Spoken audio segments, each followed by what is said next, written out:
If you eat right and do a certain things with your body, you can drop your sleep quota. I'm getting lazy and I'm sleeping, averaging somewhere around 4.5 hours now.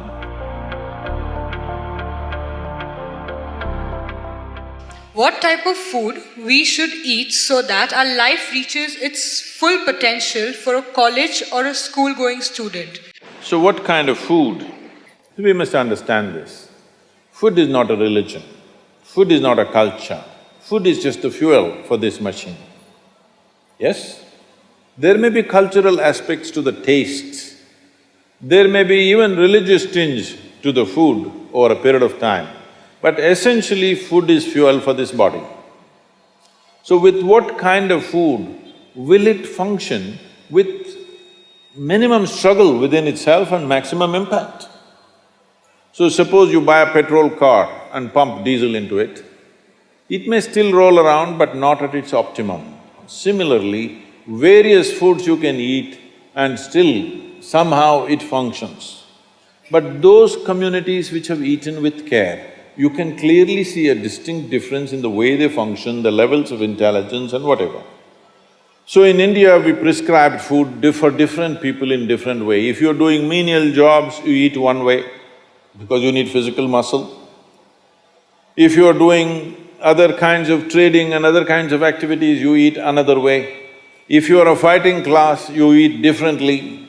And now if you're into education, spiritual process and subtler aspects of life, then you eat differently. If you're in education, one of the greatest challenges is to stay focused on something. The goddamn textbook, I'm sorry. The wonderful textbook that is written for an average intelligence. It's a common prescription. It's not written for the brilliant student. It is written in a way that it's a common prescription, everybody gets it. But that textbook, how much effort it is taking for a whole lot of people? How they have to read it 10 times to get it? But you lie down in your bed and read a love story, you remember every word, huh? Yes or no? How come? So you don't lack memory, you don't lack focus. It is just that textbook and you, chemistry is not working. So what you need is a higher level of focus, a higher level of involvement. And another great enemy for a student is, because this textbook is such a tranquilizer, the moment you open it, go to cinema till 2 a.m. you're up, open the textbook at 9 o'clock, right there, you smash into it. So sleep is another big enemy. So what kind of food do you eat so there is no inertia in the body? In yogic way of seeing things, we are looking at tamas, rajas and sattva. Tamas means inertia, rajas means activity but no balance, sattva means absolutely balanced kind of energy. When you're in education, you need a very balanced kind of energy because you have to focus on something which doesn't naturally interest you. It's not something with which your chemistry is gelling. If your chemistry is gelling, you are always focused on that one, isn't it? Here there's no chemistry, but you have to focus on that. For this you need a balance and a steady mind. For this you need to eat in a certain way. To put it very simply, food goes through your body through the alimentary canal. From your mouth to your anal outlet, there is a pipe. Through this it runs, going through various stages of digestive process. Many of you are biology people, right? So, it goes through the alimentary canal. Now it begins with the lip. Here, if you look at this, all the herbivores and carnivores. If you look at the animal kingdom, there are herbivores and carnivores are two main segments of animals in the world. One eats vegetable matter, another eats meat. If you look at the alimentary canal, the way it is built, between herbivores and carnivores, there's a distinct difference. Everything in the human being suggests that you are naturally a herbivore, but for the sake of survival, we became carnivores. If you look at the jaw movement, all the carnivorous animals have only cutting action. Herbivores have cutting and grinding action. There are molars, but carnivores don't have widespread molars, they have just incisors, canines, and everything looks like cutting teeth. So they do only this. All the herbivores do grinding. What do you have? Both. So you are supposed to chew your food. Why you are supposed to chew your food is you have enzymes in your saliva where if you take a little bit of raw rice and put it in your mouth just for a minute, you will see it turn sweet right here, because right here carbohydrate is being converted into sugar, right here. So if you eat properly, then we say about 30 to 50% of your digestion should happen in your mouth. So this part of the digestive system is expecting half digested food or partially digested food. But right now the way we're eating is mostly we're putting not only undigested food, but partially destroyed food. So the amount of food that you need to get the same amount of energy has increased. You are eating much more food than what you should eat to generate that much of energy. Because of that, there is inertia in the body, because it has to process so much more food than what it should, there is inertia. Once there is inertia, your sleep quota increases. How many hours do you sleep on? Hello? 8 hours. You're going by the prescription, huh? See, this is not that you must deny yourself sleep, that's not the point.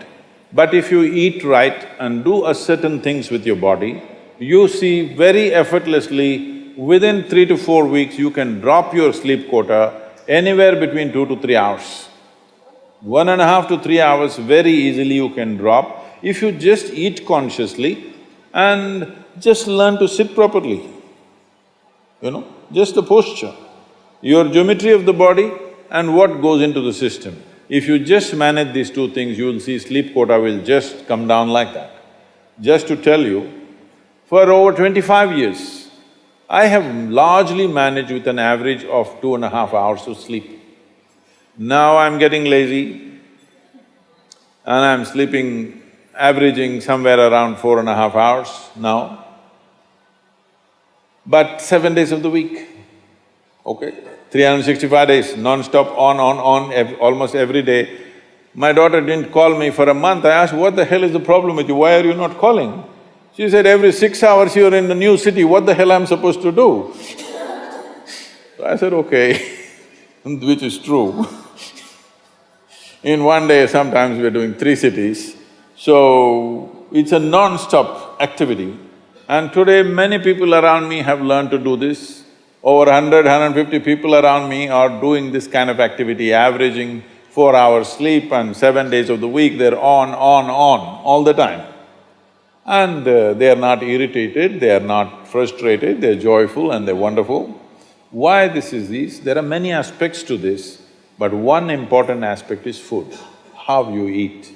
Not only what you eat, how you eat is also very important, because food is a live thing. One simple thing all you girls can do is just see various health issues and inertia issue, focus issue, just bring 40 to 50% of the food in its raw form, that means it's alive.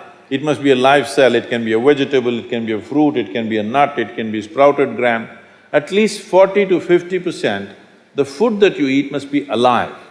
You eat dead food and you want to live, this is a little difficult thing to do, because you have to raise the dead now. But if you eat live food, one thing you will see is the state of your mind, your focus and your sleep quotas, and above all, staying awake is not good enough, you have to stay alert, isn't it? How alert you are, how focused you are, only to that extent everything yields to you in this world, isn't it so? What is the level of focus will determine whether the world yields to you or not, isn't it?